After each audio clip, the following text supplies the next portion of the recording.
नमस्ते, शुभ प्रभात। दैनिक जागरण के महत्वपूर्ण खबर में आप सभी का स्वागत है। आज हम बात करेंगे दैनिक जागरण की कुछ महत्वपूर्ण खबरों के बारे में। साथ ही एक यूपीएससी जो विगत वर्ष पूछा गया प्रश्न है उस पर भी चर्चा करेंगे।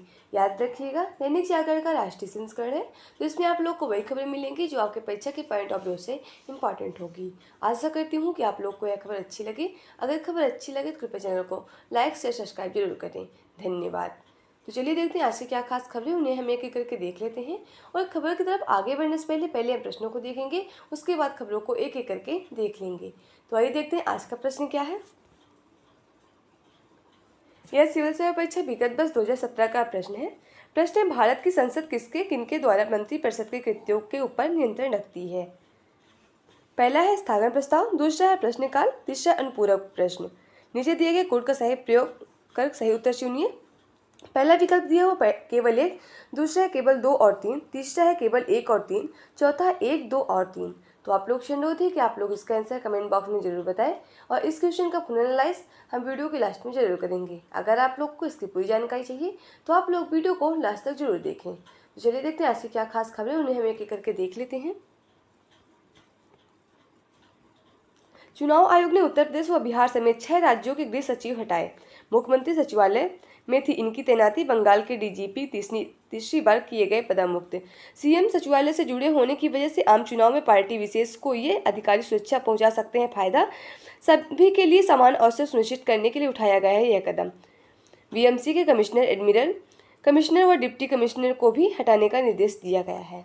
आपको पता ही होगा अभी हाल ही में होने वाला लोकसभा का चुनाव, जिसकी डेट भी जारी कर दी गई है। और आपको पता है जब से ये तिथि मतलब मुख्य चुनाव आयोग जारी कर देता है भारतीय निर्वाचन आयोग, तब से वो काफ़ी पावरफुल हो जाता है और वह निष्पक्ष चुनाव के लिए कोई भी कदम उठा सकता है। और ये भी जो पूरे अभी के कदम उठाया है, ये निष्पक्ष चुनाव कराने के लिए उठाया गया है, ताकि चुनाव में किसी प्रकार की धांधली ना हो सके और सभी को समान और अवसर मिल सके। निष्पक्ष और पारदर्शी चुनाव का लक्ष्य। आयोग का कहना है कि वह निष्पक्ष और पारदर्शी चुनाव के लिए पूरी तरह प्रतिबद्ध है। चुनाव आयोग ने बीते शनिवार को 18वीं लोकसभा चुनाव के लिए कार्यक्रम घोषित किया है। 7 चरणों में होने वाला है चुनाव। पहले चरण का मतदान 19 अप्रैल को, दूसरे चरण का मतदान होगा 26 अप्रैल को, तीसरे चरण का मतदान होगा 7 मई को और चौथे चरण का मतदान होगा 13 मई को। वहीं 5वें चरण का मतदान होगा 20 मई को, छठे चरण का मतदान होगा 25 मई को। अंतिम चरण का मतदान 1 जून का होगा। जो भी बची सीटें उन पर यह मतदान किया जाएगा और 4 जून की यह परिणाम भी घोषित हो जाएगा कि नई सरकार कौन सी बनेगी। यानी 4 जून को जनगणना भी की जाएगी। और अगर हम भारतीय निर्वाचन आयोग के बारे में बात कर ली, इलेक्शन कमीशन ऑफ इंडिया, संविधान, यह एक संविधान संस्था, संविधान के अनुच्छेद 324 तक इसकी बात की गई है। और इसका जो पहले मुख्य चुनाव थे सुकुमार सेन है और इसकी जो स्थापना है 25 जनवरी 1950 को हुई थी। और पहली जो महिला मुख्य चुनाव आयुक्त थे वो रमा देवी हैं। और वर्तमान में जो मुख्य चुनाव आयुक्त थे जिन्होंने अभी यह आंकड़ा जो अभी हाल ही में ये तारीख जारी की है वो राजीव कुमार हैं। और जो मुख्य चुनाव आयुक्त के अलावा 2 चुनाव आयुक्त और होते हैं, उनका नाम है गणेश कुमार और सुखबीर सिंधु। क्योंकि आपको पता है अभी हाल ही में इन दोनों को नियुक्त किया गया है, क्योंकि 14 फरवरी से उनका जो पहले अनूप चंद पांडे थे उनका कार्यकाल पूरा हो गया था और जो अभी हाल ही में अरुण गोयल थे उन्होंने इस्तीफा दे दिया था। इसी वजह से 15 मार्च को प्रधानमंत्री की समिति बैठक में इन दोनों को नियुक्त किया गया है। रजक ने बिहार में बांटी सीटें, भाजपा को 17, जदयू को 16। चाचा पारस पर भारी पड़े चिराग और हजीम समेत 5 सीटें मिली। कुशवाहा, जीतन राम को भी 1-1 सीट और पारस सजग रहे बाहर। आपको पता ही होगा अभी लोकसभा का आने वाला है चुनाव ना, उसी में सीटों का बंटवारा हो रहा है। और जब आपको ये पता होगा बिहार में कितनी लोकसभा की सीटें हैं, तब आप लोग को पता हो जाएगा किस पार्टी को कितनी सीटें मिली हैं। और आपको पता है कि जब ये चुनाव आ रहा है तो इसमें जो भी सत्ता पक्ष है, विपक्ष के पार्टी के नेता हैं, कभी इस पार्टी पे जाएंगे और कभी इस पार्टी को इस्तीफा देके कभी इस पार्टी में शामिल होंगे। अभी चलता रहेगा जब तक इस चुनाव हो नहीं जाता। अगर हम बिहार की बात कर लें, बिहार भारत के उत्तर पूर्वी भाग में मध्य स्थित एक ऐतिहासिक राज्य है और इसकी राजधानी पटना है। जनसंख्या की दृष्टि से यह भारत का तीसरा सबसे बड़ा राज्य है। सन 2000 में बिहार से अलग होकर एक राज्य का पुनर्गठन हुआ था जिसका नाम झारखंड था। बिहार के उत्तर में नेपाल और दक्षिण में झारखंड है, पूर्व में पश्चिम बंगाल और पश्चिम में उत्तर प्रदेश स्थित है।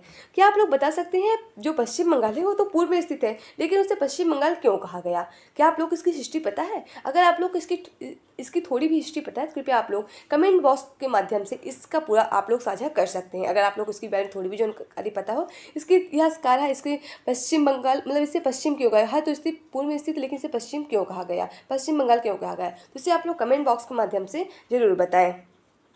और ये जो बिहार राज्य है इसका गठन आपको पता है 26 जनवरी 1950 को दर्जा इसका मिला था। और वर्तमान में जो सीएम है ये नीतीश कुमार है। लोकसभा के यहाँ 40 सीटें और राज्यसभा के यहाँ 16 सीटें हैं। इसके बारे में आप लोग जानते रहिए कि किस राज्य में कितनी सीटें, ताकि तभी आप लोग को पता चलेगा कि किस पार्टी की सरकार को किस राज्य से कितने सीटों में चुनाव लड़ने को मतलब चुनाव लड़ सकते हैं, किस पार्टी के लोग कितने उस राज्य से कितनी प्रतिशत सीटों पर चुनाव लड़ेंगे।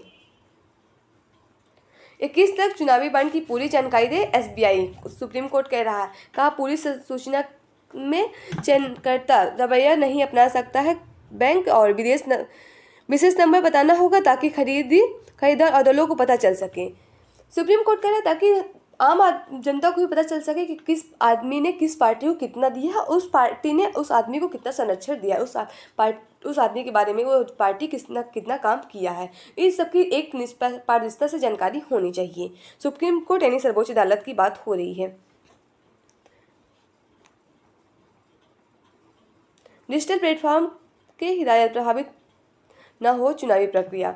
गलत कंटेंट को अपलोड, प्रसारित या उससे शेयर करने से रोकने के उपाय करने के लिए कहा गया ट्रायल में चल रहा अविश्वसनीय एआई को भारत में यूजर्स के लिए उपलब्ध न कराए।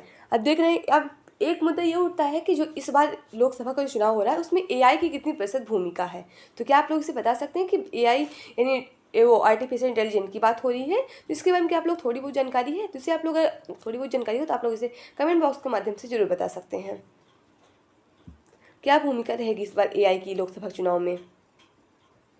यहाँ आपको राष्ट्रीय दिल्ली से जुड़ी खबरें मिलेंगी। जल बोर्ड मामले में ईडी के सामने पेश नहीं हुए केजरीवाल। मनी लॉन्ड्रिंग के मामले में ईडी के समन को अरविंद केजरीवाल ने बताया गैरकानूनी। डीजीपी अनुरोध के भ्रष्टाचार का पैसा आपको चुनावी फंड रूप में देने का लगाया गया था आरोप। आपको पता है ना, इनको ईडी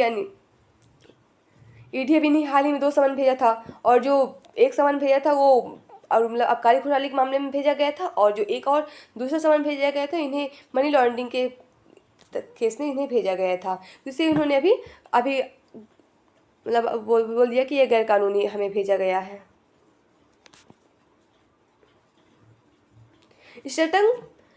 स्टार्टअप महाकुंभ में दिखी तकनीकी आधारित सशक्त भारत की तस्वीरें। भारत मंडपम में शुरू हुआ देश का पहला 3 दिवसीय स्टार्टअप कार्यक्रम 2000 से अधिक स्टार्टअप प्रयोग व सफलता की कहानी कर रही है चकित। अब आपको पता है कि 3 दिन तक चलेगा, और ये भारत की नई दिल्ली में भारत मंडपम में आयोजित हुआ है यह कार्यक्रम स्टार्टअप महाकुंभ। और आपको पता है जो भारत मंडपम है वहाँ जो G20 का सम्मेलन का शिखर सम्मेलन भी संपूर्ण हुआ था, और इस बार जो 2023 में भारत इसकी अध्यक्षता किया था। 2024 में कौन करेगा इसे आप लोग कमेंट बॉक्स में जरूर बताएं। अब देख रहे हैं वही ST/SC की सीटों के बारे में पता चल रही है। लकीर छोड़ मुख्यधारा से जुड़े SC/ST मतदाता तय करने लगे राजनीतिक दशा और दिशा। इधर आप लोग को पूरी राजनीति से जुड़ी खबरें मिलेंगी। अगर आप लोग को इंटरेस्ट हो तो इसे पढ़िए। बाकी आप लोग के परीक्षा के पॉइंट में से जो इंपॉर्टेंट है आप लोग बस उसके बारे में जानकारी रखते रहिए। पीएम मोदी को वोट देने की 101 कारण कमिश्क जारी। प्रकाशित पुस्तक में ज़्यादातर कहानियां मोदी सरकार की योजनाओं पर आधारित है। कमिश्क में मोदी की नीतियां पर आम लोगों के जीवन में आए बदलाव का जिक्र किया गया है। कमिश्क का मतलब क्या होता है? कमिश्क एक ऐसी पुस्तक है, एक कहानी की बुक होती है जिसमें चित्र के साथ साथ उनके कुछ जो योजनाएं लाई जाती हैं, जो और अन्य चीज़ें लाई जाती हैं, उसी के बारे में दिया जाता है। तो इसके बारे में आप लोग जानते रहिए। कमिश्क एक पढ़ी जाने वाली बुक है। कभी भी आपके कम्पिटिटिव एग्जाम पूछ सकता है कि मतलब कभी कभी रीजनिंग में ऐसा क्वेश्चन पूछ जाता है, जिसके बारे में आप लोग जानते रहिए। चलिए देखते हैं आज की जो इंपॉर्टेंट खबर उसे हम देख लेते हैं। यह आप लोग का संपादकीय पत्र है। आप लोग के लिए प्रीलिम्स, मेंस, इंटरव्यू, अन्य प्रतियोगी परीक्षा से जुड़ी खबरें मिलेंगी, जिससे आप लोग जरूर पढ़िए। चीन की दबंगई का मुकाबला। तिब्बत चीन की दुखती राग है। इस दुखती राग को छोड़कर छोड़कर ही उसे भाषा का जवाब दिया जा सकता है। चीन ने अरुणाचल प्रदेश को लेकर फिर उकसावे वाला बयान दिया है। अब उसने चीन अभी हाल ही में कहा है ना कि जो अरुणाचल प्रदेश है वो हमारा हिस्सा है, वो हमारा पूर्वी हिस्सा है, अरुणाचल प्रदेश पूर्वी चीन है। तो उसी के लेकर ये बयान अभी हाल ही में जारी किया। उसके रवैये से साफ पता चलता है कि उस अपनी हरकतों से वह बाज आने वाला नहीं है। चीन ने तिब्बत पर अपने कब्जों का इस्तेमाल करते हुए जब आक्साई चीन के हड़पने का काम किया था, तब प्रधानमंत्री रहे पंडित नेहरू ने कड़ी प्रतिक्रिया पत्र चीन सरकार को भेजने का निर्देश दिया था। अब देख रहे हैं जो चीन है तो वो हमारा पड़ोसी एक देश भी है, और उसकी जो आपको पता है जो हमारी सीमा लगती है वो तिब्बत से लद्दाख से लगती है, मतलब जम्मू कश्मीर लद्दाख से। एक इधर साइड आपको अरुणाचल प्रदेश से देखने को मिलेगी। और अरुणाचल प्रदेश ने अभी वो कह रहा कि जो अरुणाचल प्रदेश वो हमारा हिस्सा है, और एक साइड अभी कहता था उससे पहले कि जो अक्साई चीन है उसमें हमारा हिस्सा है। उसी पे लेकर जवाब देने की बात आ रही है। रक्षा क्षेत्र में चुनौती प्रस्तुत करता चीन। वर्तमान में चीन रक्षा के क्षेत्र में जिस तरह आगे बढ़ रहा है उससे वह इस क्षेत्र में विश्व के समक्ष नई चुनौती प्रस्तुत कर रहा है। बात चाहे दक्षिण चीन सागर की हो या हिंद महासागर की हो, ताइवान का हमला हो या भारत एवं अमेरिका में निरंतर जारी तनाव का हो, चीन इन सभी मामलों में किसी की भी नहीं सुन रहा। लगातार अपनी रक्षा ताकत बढ़ाने में जुटा हुआ है। इस प्रयास में चीन के एक बार फिर अपने रक्षा बजट में भारी वृद्धि की हुई है। 2024 के लिए चीन 7.2% की वृद्धि के साथ अगला बजट $232 अरब का दिया है। चीन रक्षा बजट में यह वृद्धि बीते वर्षों में सबसे ज़्यादा हुई है।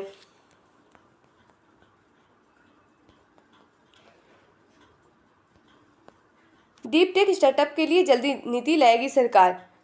DPIIT सचिव ने स्टार्टअप महाकुंभ में अंतर मंत्रालय स्तर में नई नीति लेकर अंतिम दौर पर चली आ रही चर्चा। स्टार्टअप के लिए फंड बनाने की दिशा में आगे बढ़ रही सरकार। अंतरिम बजट में शोध एवं विकास के लिए 1 लाख करोड़ का प्रावधान किया गया था। 9 वर्ष में बीमा क्षेत्र को मिला 54,000 करोड़ का FDI यानी प्रत्यक्ष विदेशी निवेश। विदेश पूंजी प्रवाह में नियमों को उदार बनाने का मिला लाभ, और 2021 में बढ़कर 74% की गई FDI की सीमा। यहाँ आपको अंतर्राष्ट्रीय जुड़ी खबरें मिलेंगी। अब देख रहे हैं गाजा और इसराइल का एक तरह संघर्ष चढ़ा है। तीसरा विश्व युद्ध बस एक कदम दूर है, पुतिन कह रहे हैं। पश्चिमी देशों को रूसी राष्ट्रपति की चेतावनी। यूक्रेन सीमा पर बफर जोन बनाने पर रूस कर रहा है विचार, और अमेरिका का चुनाव पर हंसी रही दुनिया, ट्रंप का हो रहा है उत्पीड़न। आपको पता ही होगा कि अभी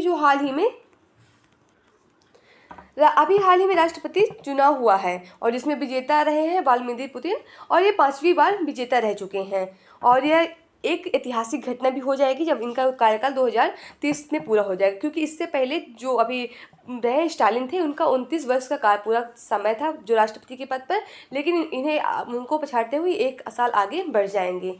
तो एक इतिहास भी रच सकते हैं, और ये 2030 तक राष्ट्रपति के पद पर कार्यरत रहेंगे।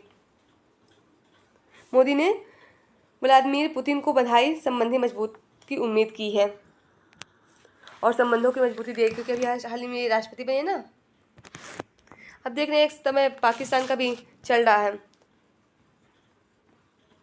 यहाँ आपको खेल जुड़ी खबरें मिल जाएंगी। मुंबई पर भारी न पड़ जाए कप्तानी विवाद। प्रेस कॉन्फ्रेंस में कप्तान बदलने की आवश्यकता के सवाल में कोच बाउचर और हार्दिक दिखे असहज। अब देख रहे हैं जो मुंबई के कैप्टन है हार्दिक पांड्या, उन्हीं की बातें हो रही हैं। अब आपको पता है कि 22 मार्च से IPL शुरू होने वाला है। इस सत्र में मैंने खुद पर विश्वास करना सीखा, स्मृति मंदाना। आपको पता ही होगा अभी हाल ही में महिला प्रीमियर लीग यानी जो महिलाओं का IPL हुआ है ना, उसका दूसरा एपिसोड हुआ है, और पहला एपिसोड 2023 में हुआ था जिसमें जो विजेता टीम रही थी वो मुंबई रही है।